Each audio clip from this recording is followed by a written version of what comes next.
Hello दोस्तों, नमस्कार। मैं दीपक चौधरी आपके सामने एक बहुत ही खूबसूरत कहानी के साथ। दोस्तों, एक बार की बात है कि एक राजा शाम को रोज़ाना रात के समय वेश बदल के वो प्रजा को देखने के लिए घूमा करता था, टहला करता था।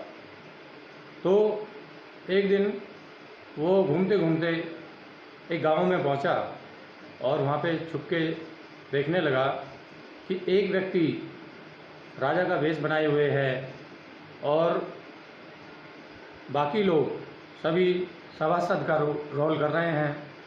तो इस तरह का खेल खेल रहे हैं। तो जो व्यक्ति राजा बना हुआ है वो कहता है कि प्रजा अगर अपने यश और वैभव में डूबी रहती है, राजा कितना भी नेक हो, कितना भी धार्मिक हो, कितना भी प्रजा के हित में सोचने वाला हो, वो कभी भी प्रजा का भला नहीं कर सकता। तो इस तरह की वो बातें कर रहा था। अब उसकी बातें राजा ने सुन ली। अब राजा उसके पास गए और जा कर के कहने लगे कि तुम्हारे जैसा विद्वान मेरा एक महामंत्री होना चाहिए, तुम चलो मेरे साथ और मेरे राज्य में महामंत्री का काम करना। अब जो वो व्यक्ति था उसका नाम था सुभाष। वो सुभाष नाम का व्यक्ति राजा के साथ चल देता है और वो एक लकड़हारा होता है। अब वो क्या करता है, अपनी कुल्हाड़ी, अंगोछा और बिछौना वो सब साथ में लेकर के चलता है। अब जैसे ही वो राज्य में पहुंचता है, वहाँ जा कर के महामंत्री के पद पे बैठता है और अपने नए नियम लागू करता है कि सभी लोग कम से कम 10 घंटे काम करेंगे और जो राजकोष के अंदर धन होता है वो प्रजा के ऊपर खर्च करना शुरू कर देता है। तो इस तरह से उसका काम काफ़ी अच्छा चल रहा रहता है।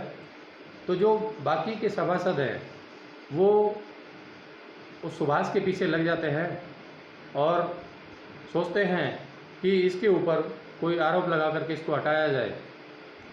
तो वो राजा को कहते हैं कि राजा साहब, जो महामंत्री हैं इनके पास एक कमरा है, ये उस कमरे में किसी को जाने नहीं देते।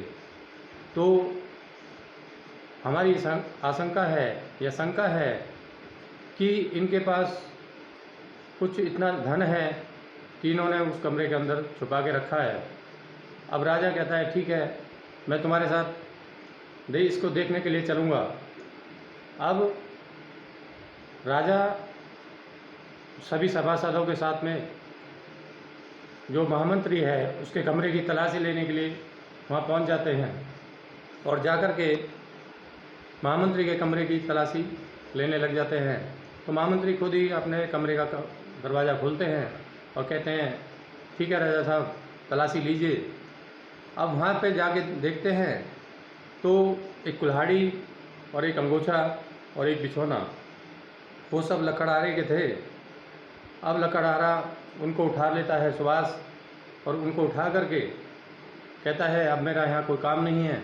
इतना कह करके लकड़हारा वहाँ से चला जाता है।